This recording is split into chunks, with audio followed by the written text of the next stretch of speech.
Peço um minuto de atenção. A gente vai iniciar a abertura da exposição, a segunda exposição do Instituto Ânima de Sofia. E estamos muito felizes de ter esse artista, Fernando Araújo, como nosso segundo convidado para esse espaço de convívio. E a proposta do Instituto Ânima de Sofia é multicultural. É abrir um espaço de reflexão e de informação multicultural para que as pessoas que convivam nesse espaço possam ter uma informação a nível cultural, espiritual e ética. E essas exposições de arte fazem parte desta proposta. E o Fernando é um artista que está dentro dessa linha de pensamento e estamos muito felizes de ter ele hoje conosco. Então eu considero aberta a exposição e agora vamos ter a palavra do crítico de arte Jacó Cantores.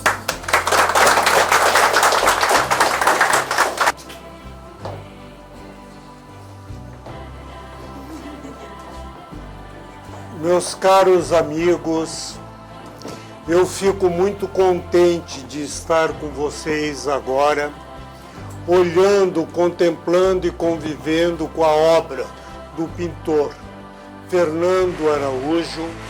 que oferece para nós uma possibilidade muito rara de observar um processo cultural e um processo artístico de alguma maneira exemplar, porque esse processo é o percurso que vai do primeiro contato com uma emoção muito profunda até a estruturação deste processo anímico que se transforma em forma e se transforma de alguma maneira em paradigmático do processo e do sistema da arte contemporânea. O Fernando Araújo é um artista de extração tardia. Durante muito tempo da vida dele, a principal atenção dele se deu nos processos de entendimento do mundo em que vivia e a maneira como um imigrante chegando num novo país pode perceber o processo desse país, a maneira como esse país se estrutura e de como é possível a criação no campo industrial, no campo comercial, no campo do relacionamento, de maneira criativa, de maneira honrada e de maneira produtiva. A energia, então, do Fernando, durante uma parte da vida dele, esteve orientada no sentido de decodificar o mundo que nós estamos vivendo, em especial o mundo brasileiro, e adequar um processo de produção neste mundo. Ele pertence a uma categoria muito conhecida no mundo da cultura, que é o artista de extração tardia, que é aquele que acumula uma determinada energia e que tem uma experiência com o mundo que se transforma, num certo momento, em forma artística. Isso, de alguma maneira, obedece ao que os orientais imaginavam, que fosse o percurso ideal do homem, que seria 20 anos de formação, 20 anos de contato e embate com o mundo, e a partir dos 40, um período de reflexão, aí sim criativa e de identificação com o que o mundo tem de principal na área energética e na área de identificação com símbolos arquetípicos. Não é no nosso mundo estranho. Há artistas, mesmo no Brasil, que tiveram esse tipo de postura em relação à cultura tardia, como a Tomi Otaki, que começou a pintar aos 40 anos. Ou mesmo, para pegar um exemplo famoso no nosso continente, Jorge Luis Borges, que é talvez a maior expressão literária do século XX na América, é um homem que só começou o seu trabalho de ficção depois de já muito conhecido através do ensaísmo e da percepção poética, quando, para liberar esse processo e essa energia, ele usou de um truque, entre aspas, que foi criar uma crítica a um livro inexistente. Então, ele comentando esse autor que teria feito um livro, ele criou um livro a partir daí. E este autor e este livro que ele comentava eram autores que não existiam. Para liberar o seu processo, para romper esse tipo de bloqueio, ele trabalhou em tempos sucessivos, a partir da imaginação. Então, ele elaborou uma coisa inexistente e, então, afastado do objeto, ele pôde liberar aquilo que existia. No Fernando, na minha opinião, esse processo é extremamente interessante, porque se tratou de um percurso em direção a alguma coisa interna que ele possuía. Eu tomei contato com o trabalho do Fernando da maneira mais fria e imparcial possível, porque era um projeto que me chegava quando eu dirigia um museu, entre dezenas de projetos que eu recebia mensalmente.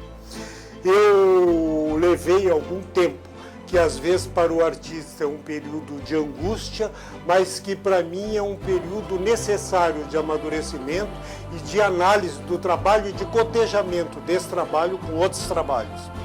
Então, ao observar, o que me impressionou foi a carga de energia, o vigor que aquilo tinha e, ao mesmo tempo, com este contato, almejava pela forma. A mim me parecia que era, antes de tudo, a possibilidade que um homem teve de entrar em contato com um magma interior, com um vulcão que ali estava adormecido e que, ao abrir este vulcão, essa lava que jorrava, tinha, para mim, ao observar, um caráter extremamente vigoroso. Foi então que nós, no museu, resolvemos que era possível uma exposição a qual demos o título de Antes de Tudo, porque ali me parecia que era uma metáfora do surgimento do universo, tal o padrão de energia e, ao mesmo tempo, a maneira como essa energia estava à procura de uma forma. Neste período de contato com esse trabalho, que não é um período longo, eu vi com alegria a maneira como essa energia que parecia no início amorfa, ainda que de um vigor extraordinário, como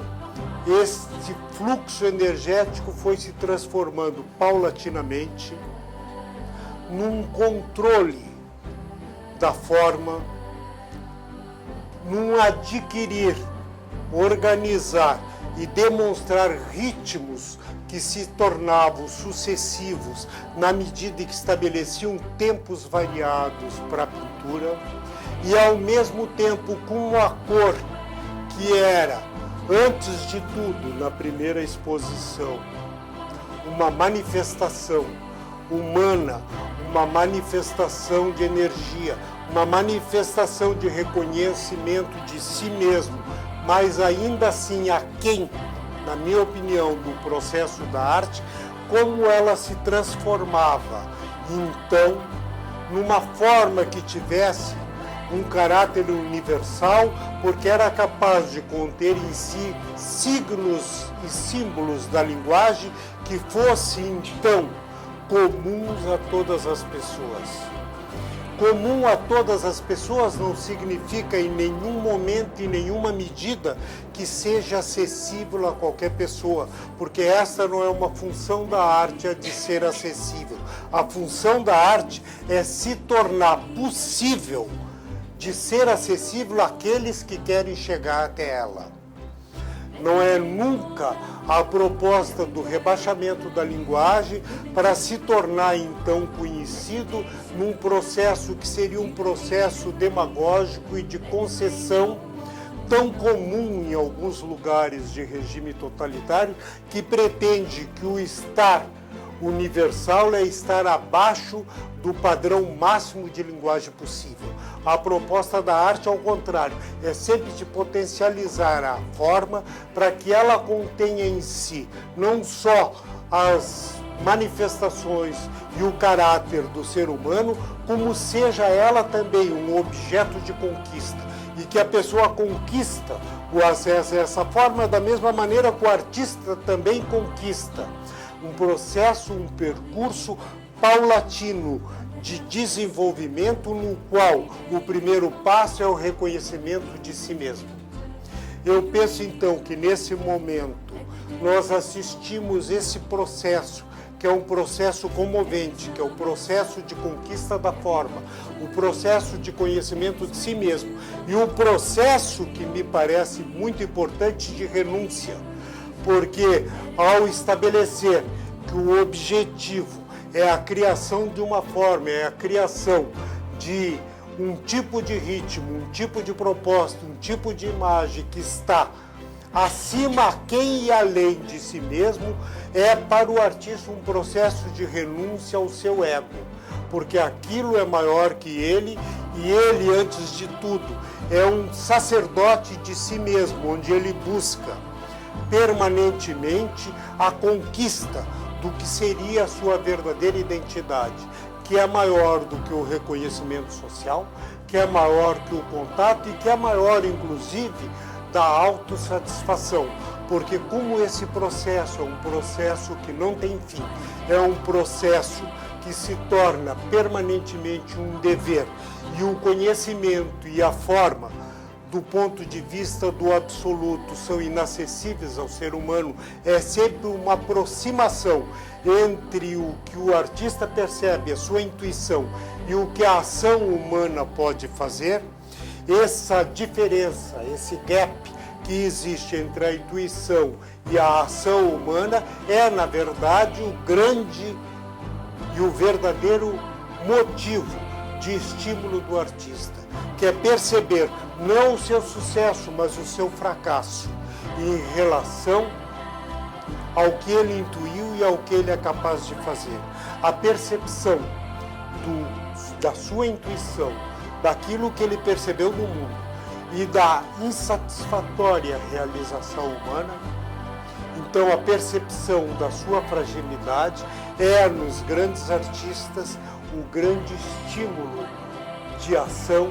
é o grande mecanismo que o leva a permanecer nessa pesquisa. Eu penso que nessa exposição, que está intitulada Cartografia do Gesto, se estabelece um novo momento na obra de Fernando Araújo. E este momento é aquele em que o artista já é senhor de parte do seu instrumental e é principalmente senhor do seu impulso. Agora não mais uma lava ardente que jorra permanentemente, mas um fluxo energético que ele direciona num nível de consciência possível, nesta ponte entre a intuição e a realidade humana. É esse controle, essa direção que estabelece o que nós assistimos aqui, que são ritmos determinados, temas que apontam. E esses temas são basicamente uma escritura que podíamos chamar como a primeira escritura do mundo, porque é o primeiro contato que o artista tem com essa realidade tão profunda e essa cartografia que ele faz, esse ritmo, que é na verdade um ritmo do coração. Eu penso então que é uma oportunidade para um instituto como esse, que é dedicado à pesquisa, que é dedicado à percepção, é dedicado ao desenvolvimento daquilo que o homem pode, enquanto ser humano, ter como desenvolvimento, como avanço, como identificação com o mundo que nos cerca. Penso que nesse momento, observar essa obra, observar esse processo também num artista e ver como é possível sair deste, antes de tudo, desta forma primeva que vem e que surge, que toma o artista até o momento em que ele mapeia o seu universo psíquico e é capaz de estabelecer ritmos e é capaz de estabelecer imagens onde ele procura o acesso à luz, como se vê nessas obras onde muito evidentemente há um estudo da possibilidade da iluminação e também como aquela alegria que é natural no processo da pessoa que cria, que é uma alegria misturada com certo sentimento de angústia, porque este é um processo sem fim de aproximação com o mundo e consigo mesmo, se observa na sua parte mais expressiva do ponto de vista pictórico, que é a cor. É nesse momento que, então, esta alegria do contato com a criação emerge e, ao mesmo tempo, nós podemos observar nessas manifestações cromáticas o sentido de que há uma contenção, porque agora ele já sabe que a forma não é aquilo que pomos, mas aquilo que tiramos do excesso, do fluxo da linguagem que ainda não se transformou em forma perene, que é sempre a essência daquilo que pensamos e somos. Eu imagino, então,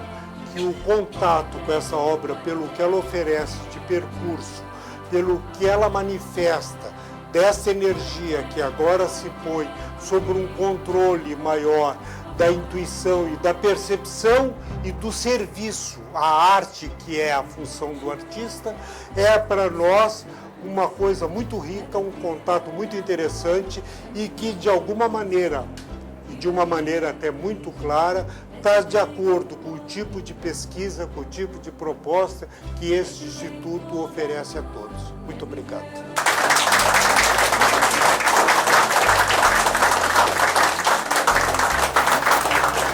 Eis o artista com o seu método, com a sua obra e que certamente vai dizer umas coisinhas para nós. Ele já falou tudo aqui, até demais, estou emocionado. Os valores que o ser humano tem de melhor, que são os valores éticos e espirituais. Eu agradeço a presença de todos. Muito obrigado por vocês virem mesmo, tá? E agradeço de coração.